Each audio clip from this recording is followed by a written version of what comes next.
Hi, Venerable Cittananda again. Yes, go ahead. Please continue. So I think I got to the part where I paid off some student loans and I was begging my mom and to give permission. Yes, to give permission to go ordain. And so the only place she would let me ordain at was this place that her friend started, this monastery in Florida. And there was a very good monk who lived there and just one other nun. And so I just wanted to ordain. And I agreed to go there because it's the only place my mother would let me go. Where let you go?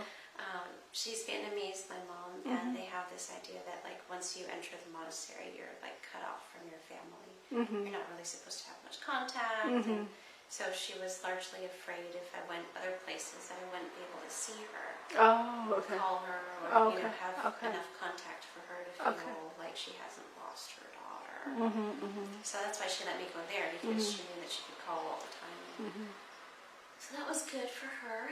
Is this the Theravada tradition or? No, it was a Vietnamese. It's like a Chan Pure Land mix. Oh, okay. Monastery. Okay. And so the monk was more into the Chan, the meditation side, and the nun was more into the chanting side. And it just wasn't for me. Like the monk was gone all the time in California, and when he was there, we didn't have much interaction.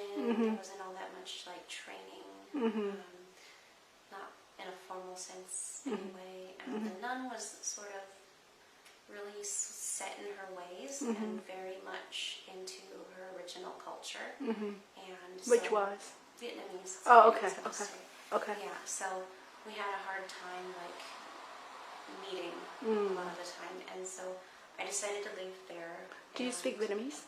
I speak Vietnamese like a 3-year-old. I can understand a lot more than I can speak.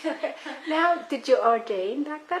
Yes. So okay. I ordained for a year as As a what? As a seminary, okay. Yes, seminary level, same thing, 10 precepts. And I decided I didn't want to live there anymore, so I just wrote and moved to California. I went to Baigiri to stay for, I think I was there for 2 weeks initially, and I really, really loved it. I didn't want to go home either. So did you have to ask for your parents' permission or your mother's permission to come to California? Not for that, because I was just checking out monasteries to see where I would want to live. And Baigiri is an all-male Thai forest, Ajahn Chah lineage monastery. So I can live there, of course. Yeah. But I really loved it, so I decided I would move there and stick around and make some money so that I could have travel money to find where I wanted to ordain as a bhikkhuni. How do you make money as a seminary? I just robed. What does that mean? So disrobe? Disrobed means... Oh, you mean disrobe. Okay. Oh, so you disrobe from over there and come back here just like a lay person? Yes. Oh, yes. okay. Okay, got it. Yes. Oh, okay, got it. So seminary level, it's easier to just disrobe than like bhikkhunis. It's a much bigger deal if you want to ordain again. Yeah. It's trouble. Okay. Sometimes. I'm not sure. Okay. It's unclear, that rule, where it came from or if it's really a rule. So, the seminary level is pretty safe. You can come in and out. Oh, okay. Yeah. So what happened? So you So I moved to California, and I really liked Baigiri, so I wanted to be near them. And I got a job like 20 minutes away from Baigiri, and I got a place to live about 5 minutes away. So that was really good. And I spent a couple of years there just sort of saving up money, and in the meantime going to a Baigiri like morning and evening pujas all the time. 3 days a week I would go and what is spend puja? a day. What is puja? Puja is like chanting. Oh, okay. Chanting and meditation sessions. Okay. Yeah. Okay. Yeah. So I would do that just to keep myself on the monastic track. And I also really appreciated the teachings from the Thai forest tradition. I felt so much closer to that than I did the Mahayana teachings because it felt more original and less ceremony, which appeals to me. I tend to not want so much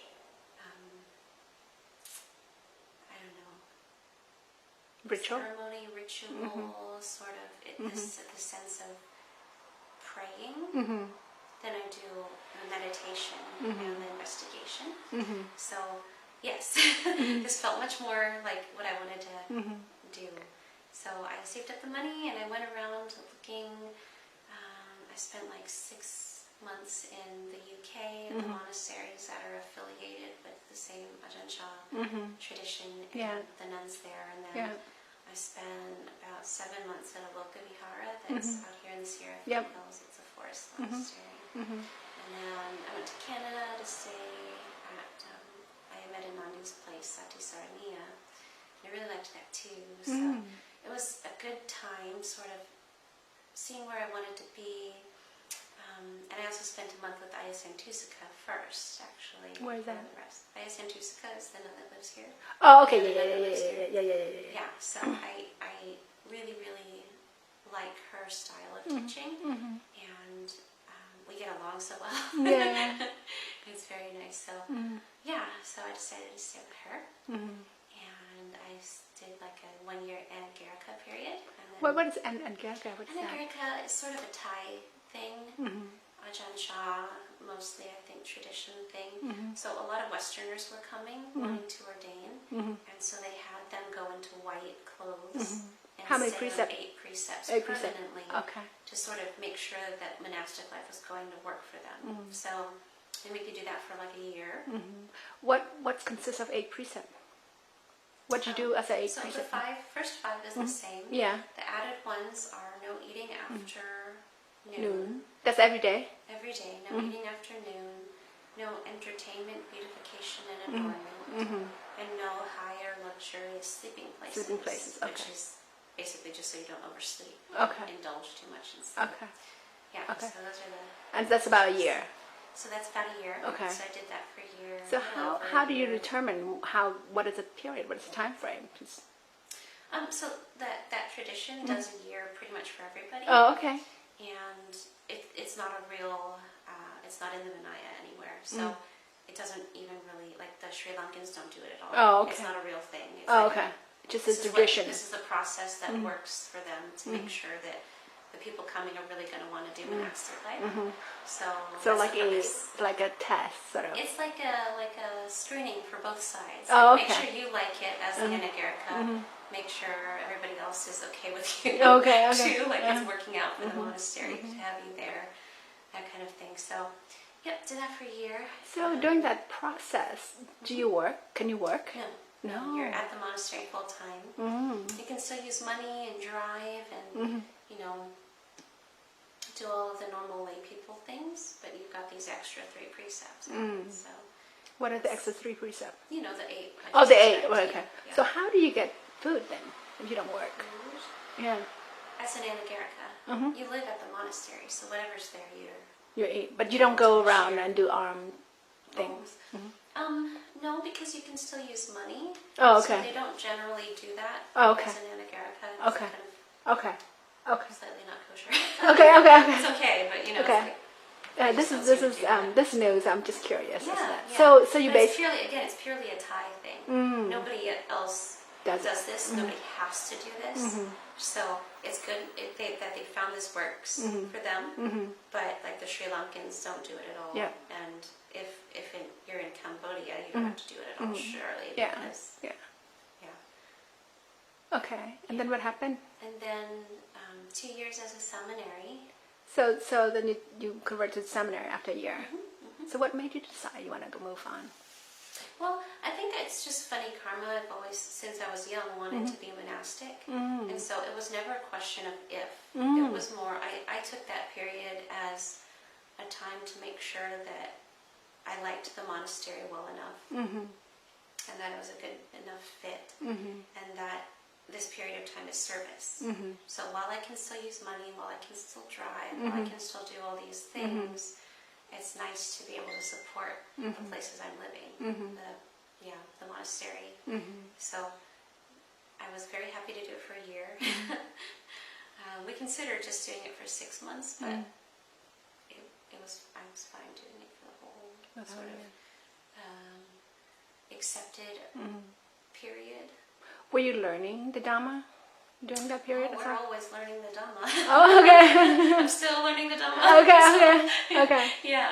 Okay. But we would study the Vinaya regularly, sort of periodically at certain intervals, and we still do the same kind of things now with the Vinaya, and we also Skype call with the nuns at Aloka Vihara. So we'll have this group Vinaya discussion every month. I think it's once a month now. So it's nice. Can a non-Bhikkhuni join the Vinaya call? I'm sorry? Can a lay person join? No? No, actually it's just for our 2 monasteries because we're wanting to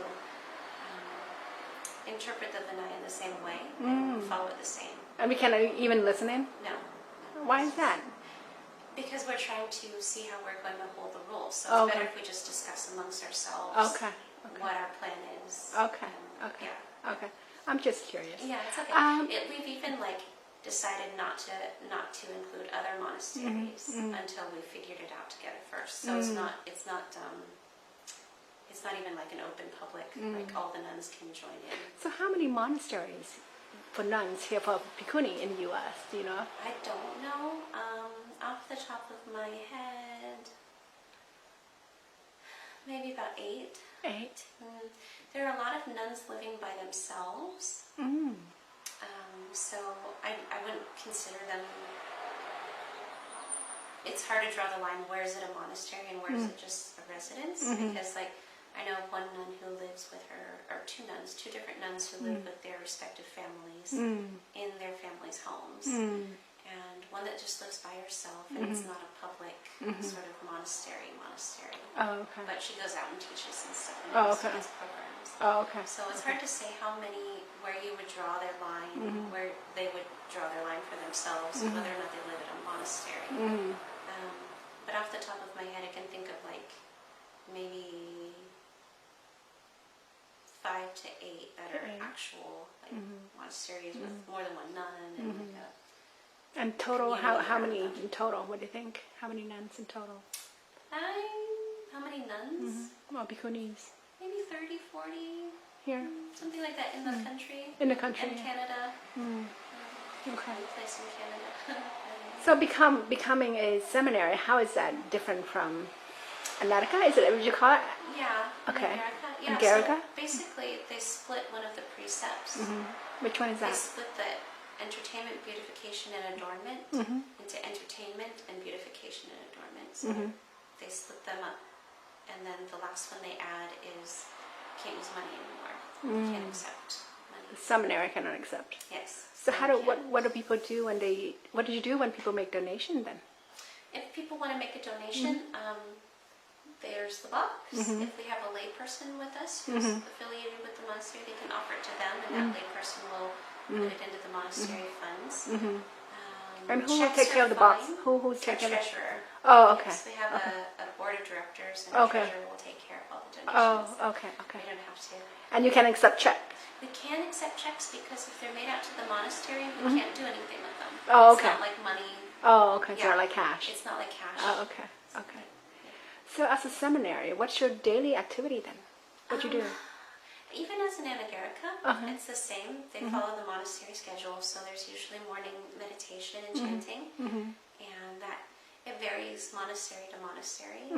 Here we do 5:30 is the normal meditation time.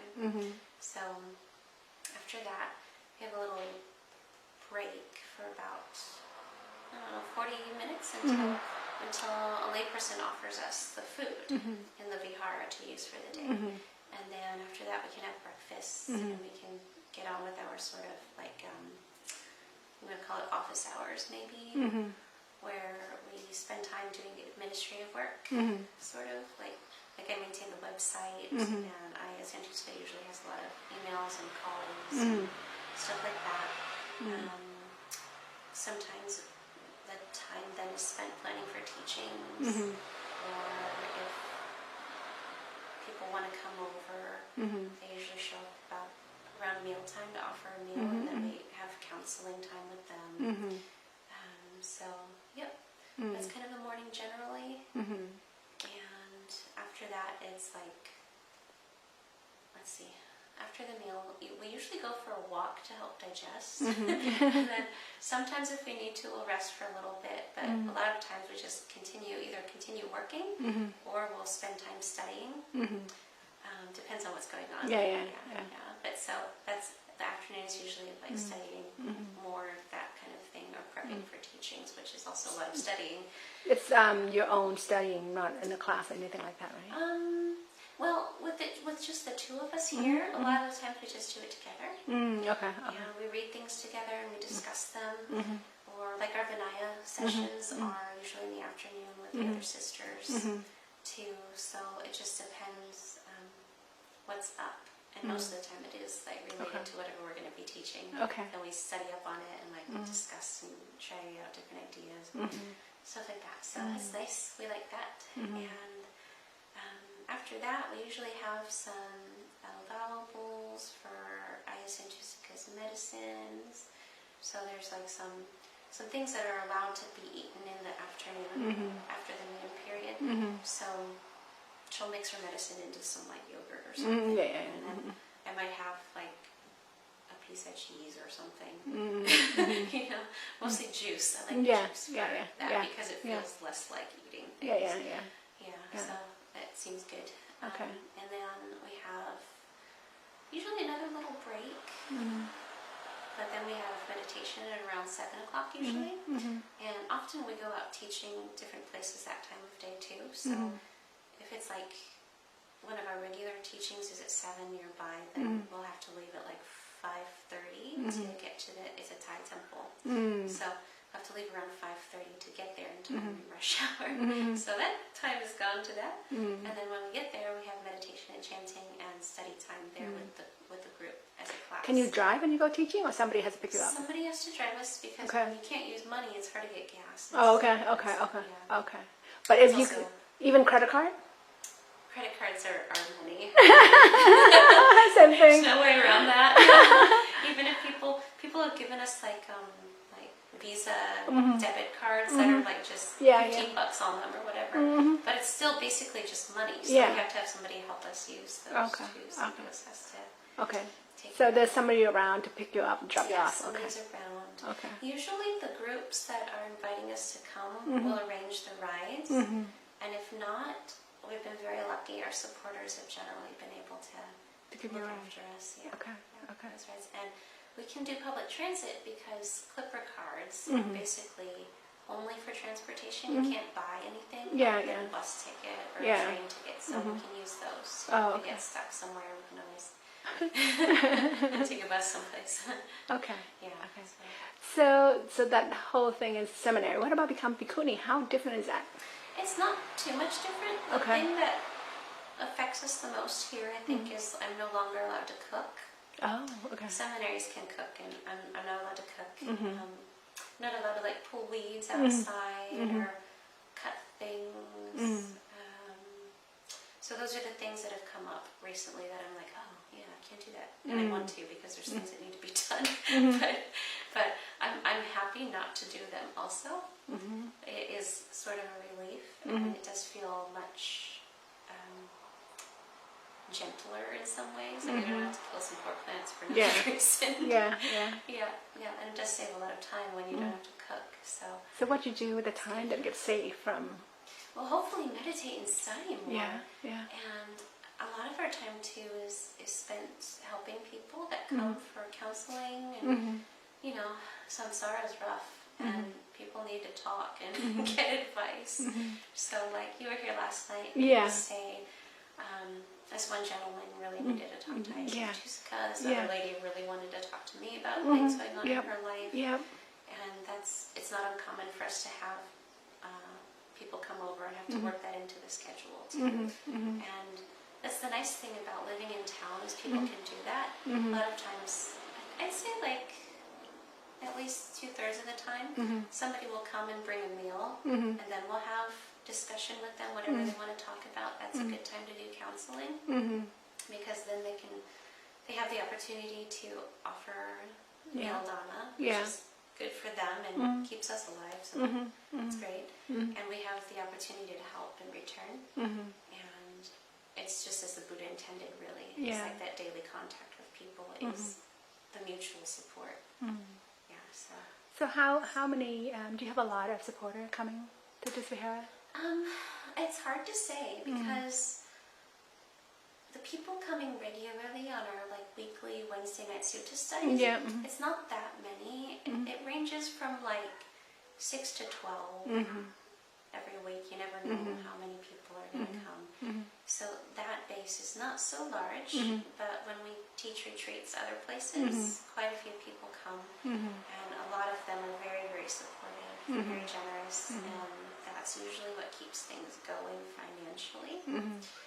And sometimes we have day-long retreats here, and a lot of people come too, so that's nice. And we don't know everybody that comes to those. Usually, I don't know, at least the last one, it was all new people. Mostly there were maybe like a quarter of the people we knew, maybe a third, and the rest of them were like people from the area that we've never seen or heard of before, so they come. And they knew about the place through your website? Basically? Yes, basically. Okay. And I think word of mouth too. Okay. I think they tell their friends, and a bunch of people brought a buddy, and it was kind of nice.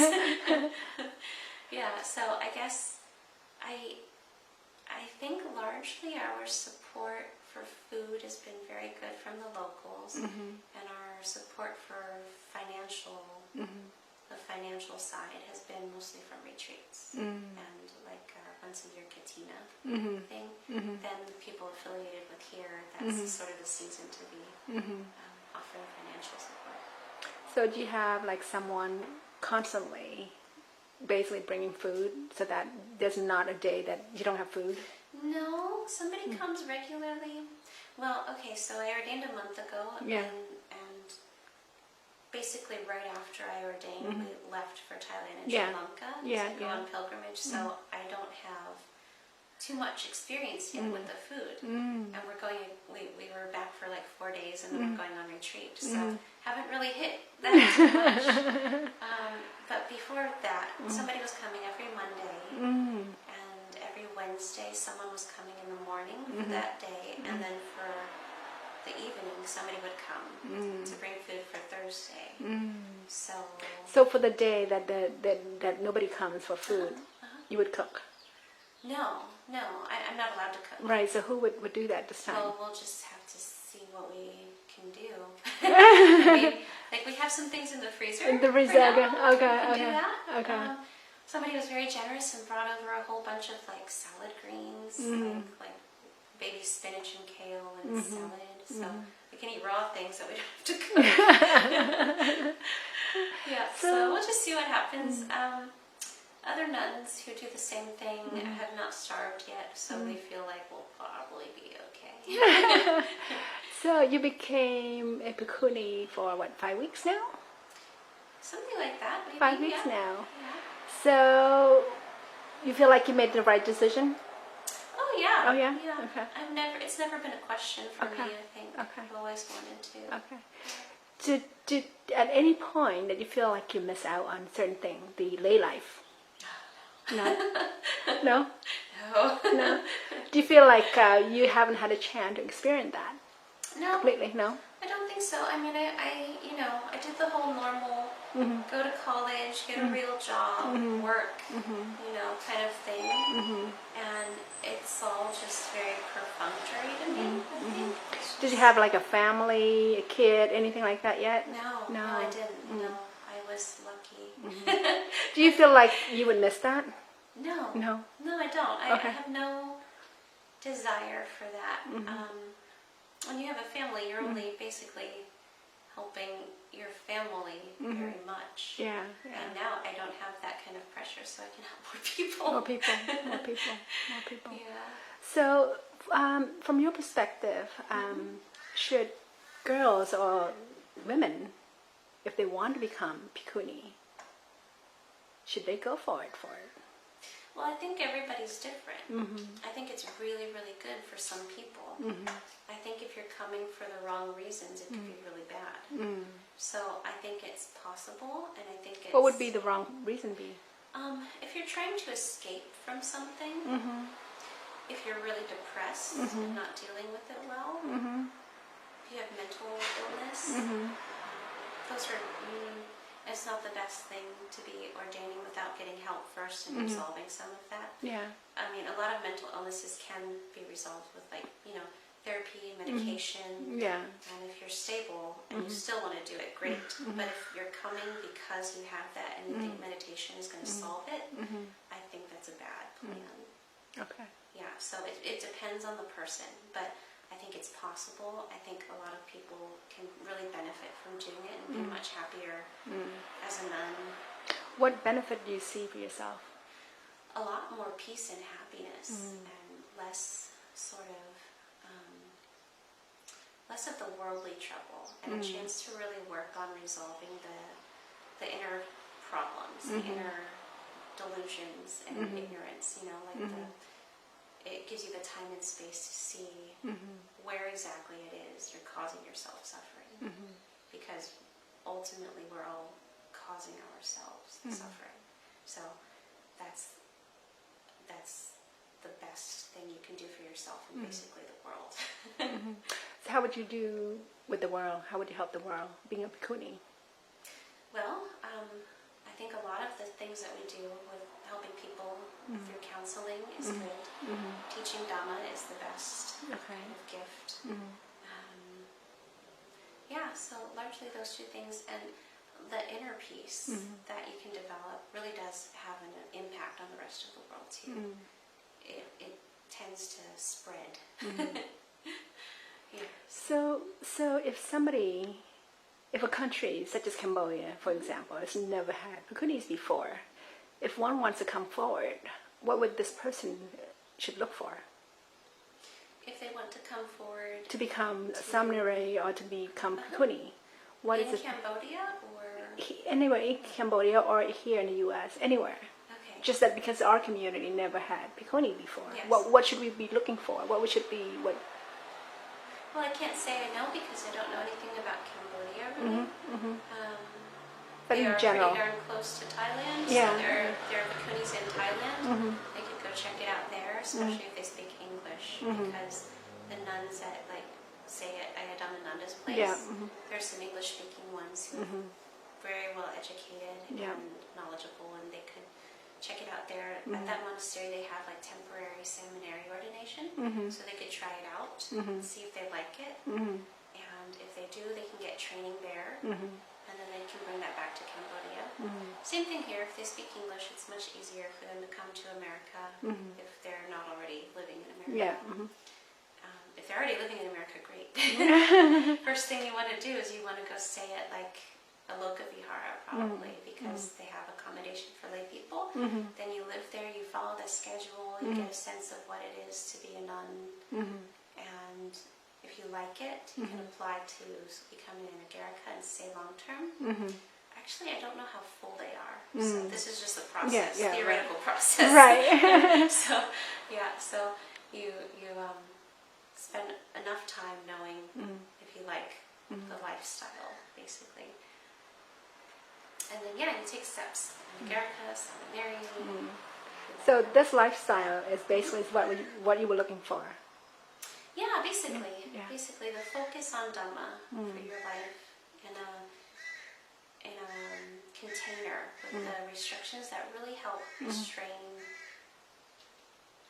basically all of your normal escape routes, instead of facing your inner dukkha, your own problems, and going out and distracting yourself with other things. So in a monastery, there's not that kind of distraction, and you really do have the time to focus, and also the support of other monastics who are doing the same thing, and really putting effort and inspiring each other to awaken. And you can't get that in lay life as much. So your ultimate goal is to be awakened. Yes. Okay. Yes. Okay. Okay. All right. How do you feel about the rules, the 311 rules? Are they fair?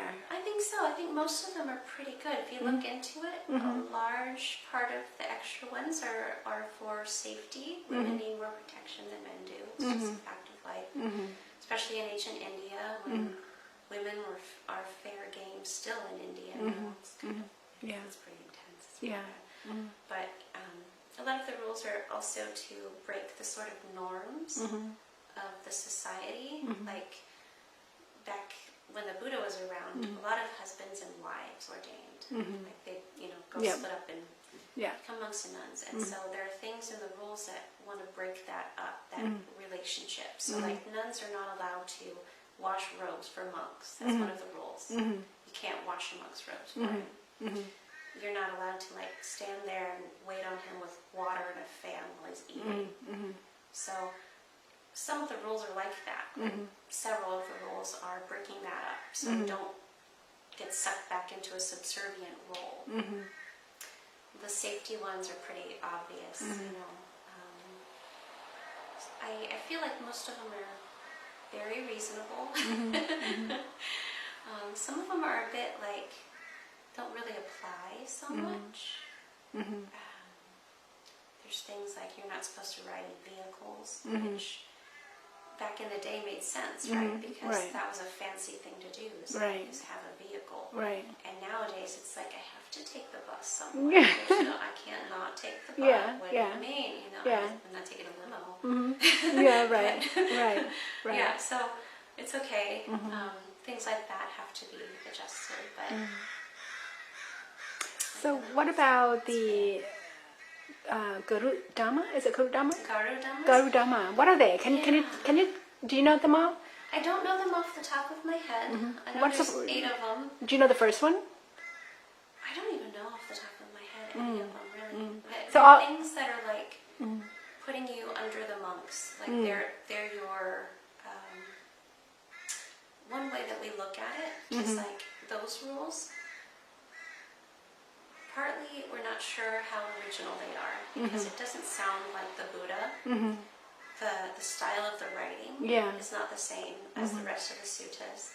The Buddha is not known to make predictions. Anywhere else in the suttas about time, and in this particular sutta, he does make a prediction like, oh, it's only going to last 500 years because of the Bhikkhunis, So, more reason to be dismissive in a way, like, or skeptical, not dismissive, skeptical, whether or not this is original. And one way that Ayasantusika brought to my attention that I haven't heard other nuns talk about, that I think is really good, is that back in the day, you had to have somebody as your protector.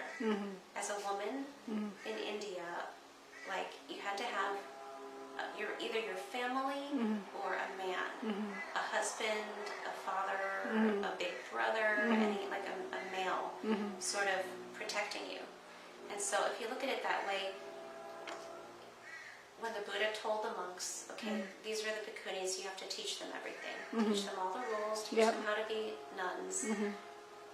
In a way, these Garudhammas are set up so that the monks are our protectors. We're under them so that we're protected in society. So I think that's a good way to look at it. And I can't even come up with them. But the 311 rules, the 8 Garudhamma, they're not in there. Those are not in there. No, it's a separate thing. Yeah. But the Bhikkhuni only required to basically comply to the 311, right? Yes, basically. The other thing people don't generally know is that they say that Mahapajapati was the first Bhikkhuni, but it's not so. In the suttas, there's this other nun who the Buddha said, just as he would say to certain men, he would say, "Come, bhikkhu." Come, bhikkhu. And that was their ordination. Right. And so he told this one woman, "Come, bhikkhuni," and that was her ordination. And that was before Mahapajapati. And who was that? That's a good question. The name escapes me constantly. I can't remember it for the life of me. But there was such thing? But there was such a thing, and Ayasantusika knows. I wish she was here because she knows. Okay. Yeah, but the name escapes me. But yeah, this is a thing, and I think that was, it was clearly before the Garudhamma Sutta because it happened. She was the first one, and he did not set up any kind of hierarchical structure at that time. So it's a little bit dubious about whether or not that's original. So thank you so much. What advice would you have for, for especially Cambodian ladies who want or wish to become Bhikkhuni one day? Yeah, I would say go visit monasteries. Yeah. Go visit Bhikkhuni monasteries wherever you can find them. If Thailand is more convenient, great. If here is more convenient, great. Come stay for a while first as a lay person for a good chunk of time before deciding, because a lot of times people like the idea, but when you're actually doing it, it's different. It feels different. So, yeah, try it out. Come stay at monasteries that have accommodation for lay people. Do you have anything else to say? Not really. All right. Okay. Thank you so much. Okay, Thanks. sure.